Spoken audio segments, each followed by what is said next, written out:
Jinhiro Shigeoka, inilabas na namang naka-stretcher.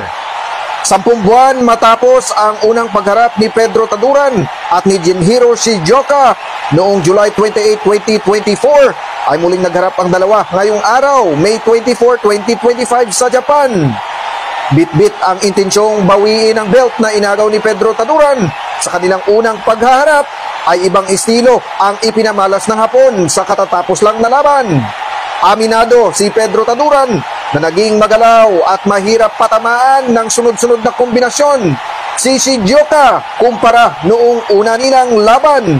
Matapos ang 12 rounds ay nasungkit ni Taduran ang split decision at nadepensahan ang kanyang titulo. Tila naulit naman ang eksena noong una nilang pagharap sapagkat gaya ng dati, nilabas si Jinhiro Shigeoka na naka-stretcher at diniretso sa pagamutan upang obserbahan at bigyan ng lunas. Sa pinakahuling ulat ay napabalitang maayos na ang kalagayan ng Hapon. Congratulations Pedro Taduran at mabuhay ang mga taga Libon, Albay.